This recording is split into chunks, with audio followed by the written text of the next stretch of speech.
श्री शिवाय नमस्तुभ्यम।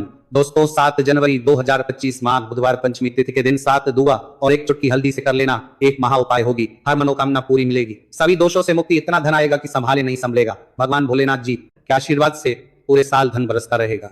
दोस्तों जैसा कि आप सभी लोग जानते हैं कि 7 जनवरी को माघ बुधवार पंचमी तिथि पड़ेगा है, इसीलिए यह दिन बहुत ही खास है। क्योंकि देखिए दोस्तों, गुरुजी ने कहा है कि जब भी माघ बुधवार पंचमी तिथि पड़े तो आपको सिर्फ और सिर्फ 7 दूर्वा और एक चुटकी हल्दी वाला उपाय करना चाहिए। यह उपाय इतना खास है कि अगर आपने सही मुहूर्त पर सही क्रिया अनुसार 7 दूर्वा और एक चुटकी हल्दी वाला उपाय कर लिया, जो प्राचीन काल के समय का महा उपाय है, तो मान के चलिए दोस्तों, भगवान भोलेनाथ जी के आशीर्वाद से आपके जीवन का कितना ही बड़ा दुख हो, उससे आपको मुक्ति मिल जाएगी। आपकी कोई भी मनोकामना हो, मान लीजिए आप नौकरी की तैयारी कर रहे थे, आपकी नौकरी लग जाएगी। आपका बंद पड़ा व्यापार चल पड़ेगा, जिस सरकारी आपको नौकरी कर रहे थे, आपको सबसे पहले मिलिएगा। आपकी तैयारी कर रहे थे, बीमारी से आप बहुत दिनों से परेशान थे, उस बीमारी से आपको मुक्ति मिल जाएगी। आपके जीवन में धन आना शुरू हो जाएगा, आपके जीवन में धन आने के सारे रास्ते खुल जाएंगे। और मान के चलिए दोस्तों, फिर आपको किसी भी प्रकार की परेशानी का सामना नहीं करना पड़ेगा।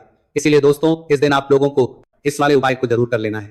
भले ही आपने पूरे साल भर इस उपाय को ना किया हो, पर अगर आपने इस माघ बुधवार पंचमी तिथि के दिन अगर इस वाले उपाय को कर लिया, तो आपको इस उपाय को करने का वो फल मिलेगा जिसकी आपने कभी कल्पना भी नहीं करी होगी। इसीलिए आप लोग इस 7 दूर्वा और एक चुटकी हल्दी वाले उपाय को एक बार जरूर कर लेना, ताकि आप लोगों के हाथ से यह मौका ना जा सके और आपको इस उपाय को करने का फल मिल सके। दोस्तों, यह उपाय पंडित जी ने अपनी अभी की ही शिव महापुराण की कथा में बताया है। जो इस उपाय को आज हम आपको बहुत अच्छे से समझाने वाले हैं। इस वीडियो को देखने के बाद इस उपाय को समझने के लिए आपको कोई और वीडियो को देखने की जरूरत नहीं पड़ेगी। तो चलिए दोस्तों, उपाय को शुरू करते हैं। उससे पहले हे भगवान भोलेनाथ, आपके इस वीडियो को जो भी लाइक और चैनल को सब्सक्राइब करे, उसके जीवन में कभी दुख दर्द मत आने देना। साथ ही साथ कमेंट बॉक्स में 5 ओम नमः शिवाय जरूर लिखें, ताकि भगवान भोलेनाथ जी की कृपा आप सभी को प्राप्त हो सके। इसी के साथ में आप सभी को बता दूं कि आप लोग वीडियो को पूरा नहीं देखते हो, काट काट कर देखते हो और गलत गलत उपाय को कर लेते हो, तो आपसे निवेदन है कि वीडियो को पूरा जरूर देखें। देखिए दोस्तों, यह माघ बुधवार पंचमी तिथि का दिन यह इतना खास होता है, इतना महत्वपूर्ण होता है। देखा गया है कभी कभी बड़े बड़े पूजा पाठ अनुष्ठान से जो मनोकामना पूर्ण नहीं होते, वह माघ बुधवार पंचमी तिथि के दिन एक छोटे से उपाय करने से ही आपकी मनोकामना पूर्ण हो जाती है। और बहुत सारे लोगों ने इस उपाय को किया भी है और उनको इस उपाय को करने का फल भी जरूर मिला है। अगर आप लोग भी इस उपाय को करना चाहते हैं, तो आप इस उपाय को पहले अच्छे से समझ लेना, सुन लेना, उसके बाद करना। आपको इस उपाय का फल जरूर मिलेगा। और इस उपाय को कर लेने से आपके घर में चाहे किसी भी प्रकार की दुख और समस्या क्यों ना चल रही हो, आपको उसका कारण भी नहीं पता है कि भाई यह समस्या किस कारण से चल रही है, उसका कुछ भी कारण हो सकता है। जैसे पितृदोष हो सकता है या किसी भी तरह का मंगल दोष भी हो सकता है। तो इस दिन आप लोगों को यह वाला उपाय कर लेना है। ये एक ऐसा उपाय है जिस उपाय को अगर किसी विशेष दिन पर किया जाए, तो भाई उस विशेष दिन का जो है वह तो हमें मिलता ही मिलता है। पर हमने उस दिन पर इस 7 दुआ और एक चुटकी हल्दी वाले उपाय को किया है, तो हमें उससे भी बड़ा फल मिलता है और फल बहुत जल्दी मिलता है, क्योंकि आप इस उपाय को बहुत ही बड़े और विशेष दिन पर कर रहे हो। तो चलिए अब उपाय के बारे में बात करते हैं। लेकिन उससे पहले आप लोगों को यह जानना आवश्यक है कि आखिर ये उपाय किस समय करना है, किसको करना है और कैसे करना है। तो चलिए हम आगे आपको वीडियो में एक एक करके बता देते हैं। तो दोस्तों, इस 7 दुआ और एक चुटकी हल्दी वाले उपाय को हमें इस माघ बुधवार पंचमी तिथि के दिन कैसे करना है, किसको करना है, किस समय करना है और कहां पर करना है, ये सारे सवालों के जवाब आपको इस वीडियो में मिल जाएंगे। और जो ये वीडियो देखेगा भाई, उसको 7 दुर्वा और एक चुटकी हल्दी वाला उपाय जरूर करना चाहिए, क्योंकि इस दिन शत्रुओं और किसी भी दोष, किसी भी बीमारी से मुक्ति पाने के लिए 7 दुर्वा और एक चुटकी हल्दी का बहुत ही बड़ा और विशेष महत्व होता है। और जब बात आ जाए 7 दूर्वा और एक चुटकी हल्दी की, तो यह सोने पर सुहागा वाली बात हो जाती है और ये एक बहुत ही बड़ा उपाय हो जाता है। अब दोस्तों, इस 7 दूर्वा और एक चुटकी हल्दी वाले उपाय को आखिर करना किसको है, सबसे पहले हम लोग वो बात जान लेते हैं। तो देखो, घर की जो बड़ी माताएं बहनें होती हैं, उन माताओं बहनों में से कोई भी एक बड़ी माता बहन इस वाले उपाय को कर सकती है। और दोस्तों, अगर आप चाहे तो अपने घर में से सभी सदस्यों को भी इस उपाय को करवा सकते हैं। अगर किसी व्यक्ति की खुद की कोई मनोकामना है, खुद की कोई दुख और परेशानी है जो कि वह अपने लिए ही करना चाहता है, इस वाले उपाय को तो वह खुद अपने लिए भी कर सकता है। बाकी अगर कोई घर में से ऐसा है जो कि अपने पूरे घर परिवार की सुख और शांति के लिए ये वाला उपाय करना चाहता है, तो भाई वो भी कर सकता है, उसमें भी कोई दिक्कत वाली बात नहीं है। कहने का मतलब यह है कि इस उपाय को हर एक सदस्य भी कर सकता है और पूरे घर परिवार के सदस्य के लिए घर की बड़ी माताओं बहनों में से कोई एक माता बहन भी कर सकती है। माताएं बहनें अगर घर में उपस्थित ना हो या वह ये वाला उपाय ना कर पा रही हो, तो फिर घर का कोई बड़ा सदस्य भी इस 7 दूर्वा और एक चुटकी हल्दी वाले उपाय को कर सकता है, चाहे फिर वह पुरुष ही क्यों ना हो, उसमें कोई भी दिक्कत वाली बात नहीं है। अब दोस्तों, 7 दूर्वा और एक चुटकी हल्दी वाले उपाय को हमें करना कहां पर है? देखो, इस उपाय को हमें मंदिर में ही करना है। बहुत सारे लोग प्रश्न करते हैं हर एक उपाय को करते समय, क्या हम इस उपाय को घर पर या मंदिर में कर सकते हैं? देखो, तो इस वाले उपाय को आप मंदिर पर करोगे तो अच्छा रहेगा, घर में नहीं करना है इस वाले उपाय को। उसके बाद में दोस्तों, जो अगला प्रश्न निकल कर आता है वह ये आता है इस उपाय को लेकर कि आखिर इस उपाय को हमें किस समय करना है, सुबह के समय करना है कि शाम के समय करना है। तो देखो, इस वाले उपाय को आप लोग सुबह के समय भी कर सकते हो और शाम के समय प्रदोष काल में भी कर सकते हो। अब अगर आप पूछो कि भाई साहब सबसे उत्तम समय कौन सा रहेगा इस 7 दूर्वा और 1 चुटकी हल्दी वाले उपाय को करने का, तो हम आपसे बस यही कहेंगे कि इस उपाय को आप शाम के समय करेंगे तो ज्यादा बेहतर होगा, क्योंकि माघ बुधवार पंचमी तिथि का दिन है और इस दिन प्रदोष काल के बहुत महत्व होता है। बाकी अगर सुबह के समय भी करेंगे तो भी अच्छा होगा, उसमें कोई भी दिक्कत वाली बात नहीं है।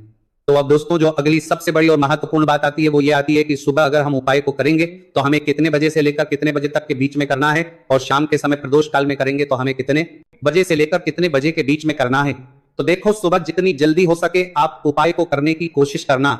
बाकी अगर किसी कारणवश लेट भी हो जाओ, थोड़ी देर भी हो जाए तो देखो, सुबह जितनी जल्दी हो सके आप उपाय को करने की कोशिश करना। बाकी अगर किसी कारणवश लेट भी हो जाओ, थोड़ी देर भी हो जाए तो 10 या 11:00 बजे तक भी आप उपाय कर लेना, पर 12:00 बजे से ज्यादा देर ही ना हो। ठीक है, इस बात का ध्यान रखना। उसके बाद में दोस्तों, अगर शाम के समय प्रदोष काल की बात करें, प्रदोष काल का जो समय है होता है वह शाम के 6:00 बजे से शुरू हो जाता है। मतलब शाम के 6:00 बजे से लेकर 7:00 बजे के बीच का जो समय होता है, यह समय प्रदोष काल का समय होता है। इस उपाय को 7:00 बजे या 8:00 बजे के बीच में भी कर सकते हो। मतलब शाम के 6:00 बजे से रात 8:00 बजे के बीच में आप कभी भी इस वाले उपाय को कर सकते हो, उसमें कोई भी दिक्कत वाली बात नहीं है। परंतु 7 जनवरी माघ बुधवार पंचमी तिथि के दिन कोशिश करना कि समय के अंतर्गत ही कर लो। किसी कारणवश ना कर पाओ तो थोड़ा देरी से भी कर सकते हो। तो चलिए, अब हम अपने सबसे पहले उपाय की बात कर लेते हैं। तो इस उपाय को करने के लिए सुबह होने से पहले उठ जाना है। घड़ी मत देखना, जब जब नींद अपने आप टूट जाए वही समय ठीक होता है। सबसे पहले जमीन पर पैर रखने से पहले मन में बोलना है, आज जो करूंगा वह सिर्फ अपने भाग्य को ठीक करने के लिए करूंगा। फिर बिना किसी से बात किए सीधा रसोई में जाना है। कोई दरवाजा जोर से मत बंद करना, सब कुछ धीरे से करना है। वहां हल्दी का डिब्बा ढूंढना है, जो सबसे कम इस्तेमाल होता है वही असली होता है। उसमें से बस 1 चुटकी निकालनी है, ना ज्यादा ना कम, जितनी उंगलियों में आए उतनी, उससे ज्यादा नहीं। अब एक कटोरी चाहिए, तांबे की हो तो सबसे अच्छा, पीतल चलेगा, नहीं तो मिट्टी का छोटा सा प्याला भी चलेगा, लेकिन प्लास्टिक नहीं चलेगा। अब उस हल्दी को उस कटोरी में रखना है, बिना किसी मंत्र, बिना किसी सोच के। बस हल्दी डालते हुए इतना बोलना है, जो पीला है वह उजाला है, मेरे जीवन में अब यही उजाला चाहिए और कुछ नहीं। अब एक सफेद कपड़ा ले लो, रुमाल हो या धोती का किनारा साफ हो, बस इतना जरूरी है। अब चुपचाप घर से बाहर निकल जाना है, किसी से पूछना नहीं, बताना नहीं। सीधे उस जगह जाना है जहां घास उगती हो, कोई मंदिर का पिछवाड़ा, कोई खाली मैदान, कोई तुलसी के पास की मिट्टी, कहीं भी जहां जमीन ने दुर्वा को जन्म दिया हो। अब जमीन पर बैठना नहीं है, बस खड़े खड़े झुक कर देखना है और धीरे धीरे दुर्वा तोड़नी है। पूरी की पूरी नहीं, बस ऊपर की 3 पत्तियों वाली शाखा, 1 नहीं, 2 नहीं, पूरे 21 तोड़नी है। लेकिन हर बार जब तोड़ो तब मन में एक बात बोलनी है, हे गणपति मेरी अटकी हुई किस्मत को काट दो। हर बार यही 21 बार। अब दुर्वा रुमाल में लपेट लो और घर लौट आओ। अब जहां सबसे ज्यादा शांति हो वहां बैठो, मंदिर हो तो ठीक, नहीं तो दीवार का वो कोना जहां बचपन में बैठते थे वहां बैठ जाना है। अब कटोरी को अपने सामने रख देना है, दूरवा खोलनी है और एक एक करके सारी दूरवा उस हल्दी में डालनी है और हर बार मन में बोलना है, जो रुकावट है वह अब नहीं रहेगी। फिर उसी कटोरी को अपने दोनों हाथों से उठाना है, आंखें बंद करनी है और एक लंबी सांस लेकर उसे माथे से लगाना है। फिर बिना कुछ बोले, बिना कुछ मांगे, बस 5 मिनट तक मौन बैठना है। वह मौन ही सबसे बड़ी प्रार्थना है। अब उसी कटोरी में थोड़ा सा शुद्ध जल डालना है। अगर गंगा जल हो तो बहुत अच्छा, नहीं है तो भी चलेगा। पानी से हल्दी और दूरवा भीग जाए, बस उतना। अब कटोरी को सिर के ऊपर से 3 बार घुमाना है, पहले दाएं से, फिर बाएं से, फिर एक बार और दाएं से, जैसे कोई अंधेरे का घेरा काट रहा हो। और फिर उस कटोरी को लेकर चुपचाप घर से बाहर जाना है, किसी पुराने पीपल के पेड़ के नीचे या किसी बहते पानी में, नदी में, वहां जाकर वो हल्दी और दूरवा बहा देनी है। लेकिन ध्यान रखना, पीछे मुड़कर नहीं देखना। जैसे जो छोड़ा है वो दोबारा जिंदगी में लौटे नहीं। फिर लौट कर घर आना है, हाथ मुंह धोना है, लेकिन ना कुछ खाना है ना पीना है, कम से कम दोपहर तक कुछ नहीं, सिर्फ मौन रहना है और मन में एक बात टिकाए रखना है, अब जो होगा वो होगा, मेरे लिए सही होगा। यही उपाय है। यही को कुछ इस प्रकार से समर्पित करना है कि जो दूरवा की दांडी का मुख होगा वह जलधारी की तरफ हो, जहां से जल नीचे करता है ना, और जो हरा दूरवा का मिला हुआ भाग होगा वो अपने आप शिवाजी के पीछे की तरफ हो जाएगा। ठीक है, तो इस प्रकार से ये हरा दूरवा का, ये दूरवा आपको भगवान शिवाजी का शिवलिंग के ऊपर समर्पित करनी है। और जो 1 लोटा जल आप अपने साथ लेकर आए हैं, इसी दूर के ऊपर भगवान शिव जी के शिवलिंग के ऊपर एक धारा से आपको समर्पित कर देना है। ठीक है, अब यहां पर देखने बात यह है कि ये उपाय इस व्यक्ति को करना है जिस व्यक्ति की नौकरी नहीं लग रही हो, जो व्यक्ति परीक्षा में पास होना चाहता हो, तो इस व्यक्ति को अपने हाथों से इस उपाय करना है, तभी उपाय कम करेगा। ठीक है, उपाय को करने के बाद आपको 3 महीने उपाय आपको कब तक करना है, जब तक कि आपकी नौकरी ना जाए। जब तक आप इस उपाय को नियम के साथ करो, आपकी नौकरी जरूर लगेगी। अब बात करते हैं दूसरे उपाय के बारे में। तो देखिए, दूसरे उपाय जो है, देखिए इस उपाय के लिए आपको मात्र 1 लौंग का जोड़ा लेना है, यानी कि 2 फूल वाली लौंग लेनी है। साथ में आपको मात्र थोड़ा सा शहद लेना होगा और इसी के साथ में आपको तांबे के पात्र, अंदर शुद्ध जल लेना होगा। अब देखिए, इन सभी सामग्रियों को लेकर के आपको भगवान शिव के मंदिर में पहुंच जाना है। देखिए, ये उपाय आप सुबह से लेकर शाम तक कर सकते हैं। तो वह सबसे पहले तो आपके पास जो 2 फूल वाली लौंग है, उन्हें आपको शहद के अंदर अच्छे से डुबो है, यानी कि दोनों लौंग पर आपको अच्छे से शहद का लेपन कर देना है। अब आपको जो आपके पास एक लोटा जल है, सबसे पहले तो उसे शिवलिंग पर धीरे धीरे समर्पित करना है और श्री शिवाय नमस्तुभयम इसका जाप करते हुए समर्पित कर देना है।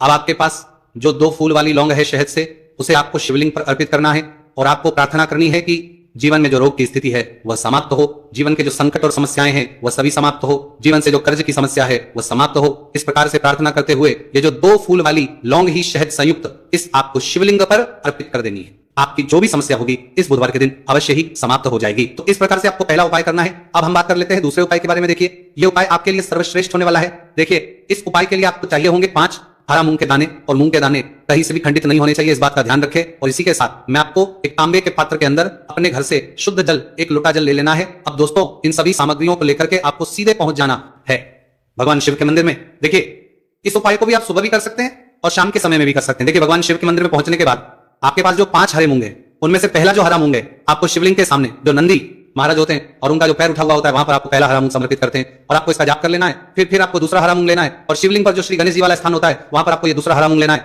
समर्पित कर देना है। यानी कि शिवलिंग के सीधे तरफ आपको ये दूसरा हरा मूंग समर्पित करना है और फिर आपको ओम गण गणपति नमः या फिर ओम श्री गणेशाय नमः इसका जाप कर लेना है। तीसरा हरा मूंग का दाना आपको भगवान शिव की सबसे प्रिय पुत्री माता अशोक सुंदरी वाले स्थान पर समर्पित करना। शिव की जो जलाधारी होती है, जहां से जल बह करके आता है, उसी जलाधारी के बीच में जो कहीं कहीं उठी हुई लाइन होती है सांप की आकृति के रूप में, वहीं पर आपको तीसरा हरा मूंग समर्पित करना है और फिर आपको ओम नमः शिवाय इसका जाप कर लेना है। अब दोस्तों, चौथा जो हरा मूंग है उसे आपको भगवान कार्तिकेय जी का जो स्थान होता है शिवलिंग पर, वहां पर आपको ये चौथा हरा मूंग का दाना समर्पित कर देना है और आप ओम नमः शिवाय इसका जाप कर लेना है। अब दोस्तों, आपके पास जो 5वां और अंतिम हरा मूंग बचा हुआ है उसे आपको उससे जल के पात्र के अंदर डाल देना है और इस हरे मूंग से युक्त जल से आपको भगवान शिव के शिवलिंग का अभिषेक कर देना है। जल आपको बिल्कुल धीरे धीरे समर्पित करते जाना है और लगातार आपको शिव महापुराण के मूल श्री शिवाय नमस्तुभयम इसका जाप करते रहना है। फिर आपको शिवलिंग के आगे बैठकर, यदि आप अपने बच्चों के लिए यह उपाय कर रहे हैं, यदि आप अपने बच्चों की बुद्धि, ज्ञान और विवेक के लिए उपाय कर रहे हैं तो उसके लिए आपको प्रार्थना कर लेनी है, या फिर